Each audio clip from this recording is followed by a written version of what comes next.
नमस्कार, स्वागत आहे तुमचं अर्चनाज रसोईमध्ये। आज मी तुम्हाला दाखवते म्हणजे खास नॉनव्हेज लोकांसाठी आहे कलेजीचा पुलाव। त्यासाठी बघत राहायचं आहे अर्चनाज रसोई। आपण इथे घेतोय 2 टेबलस्पून तेल। गॅस सुरू केलेला आहे। 2 टेबलस्पून तेल घेऊया। त्यानंतर त्यात थोडंसं तेल तापू द्या। मग आपण घेणार आहोत आलं लसूणची पेस्ट 1 टेबलस्पून। आता आपण इथे घेतोय 1 टेबलस्पून आलं लसूण पेस्ट। त्यानंतर थोडीशी कोथिंबीर, थोडी म्हणजे जरा जास्तच, 2 ते 3 पातीचे कांदे, मीठ चवीप्रमाणे,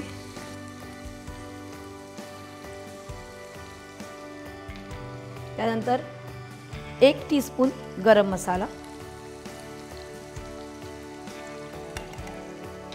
आणि 1 टीस्पून तुमची पेपरिका,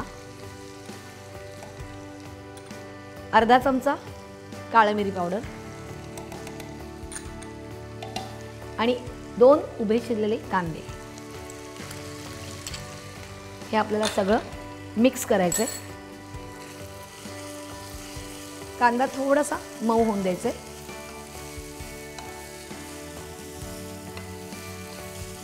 इथे आपण कलेजी घेतली म्हणजे आपण चिकनची कलेजी घेतलेली आहे आणि त्याला थोडंसं आलं लसूण आणि थोडंसं मीठ घालून ती थोडीशी परतून घेतली आहे।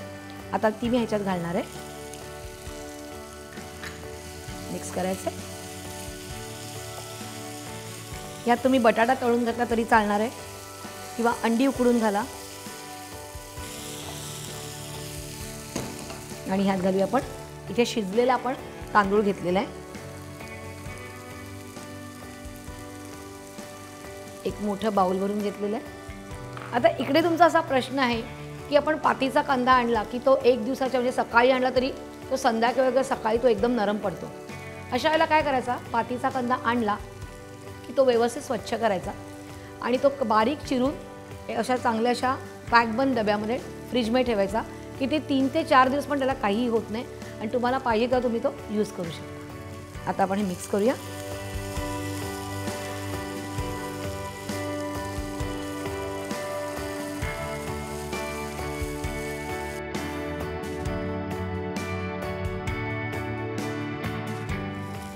आणि यात आता पुष्कळ अशी कोथिंबीर घालायची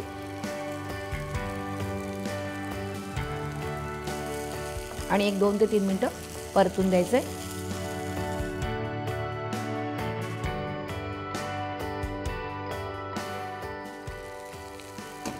झालेला आहे। गॅस बंद करूया। आता नेहमीचा आवडता विषय प्लेटिंग करायचं आहे आपल्याला। चमचा घेऊया, बाजूला ठेवूया।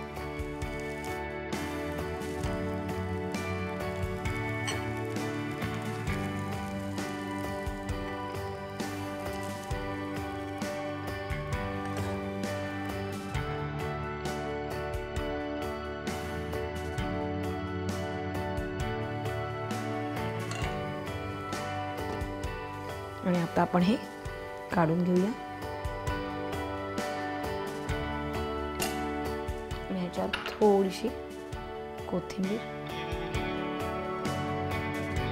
गरमागरम चिकन कलेजी पुलाव तयार आहे। तुम्हालाही तो आवडणार आहे। तुम्ही लगेच सबस्क्राईब केलं कुठे मला माहिती आहे, इंडिया फूड नेटवर्कला। आणि अशाच काही छान छान रेसिपी तुमच्याकडे आहेत। लवकरात लवकर फीडबॅक द्या आणि पाहत राहा अर्चनाज रसोई।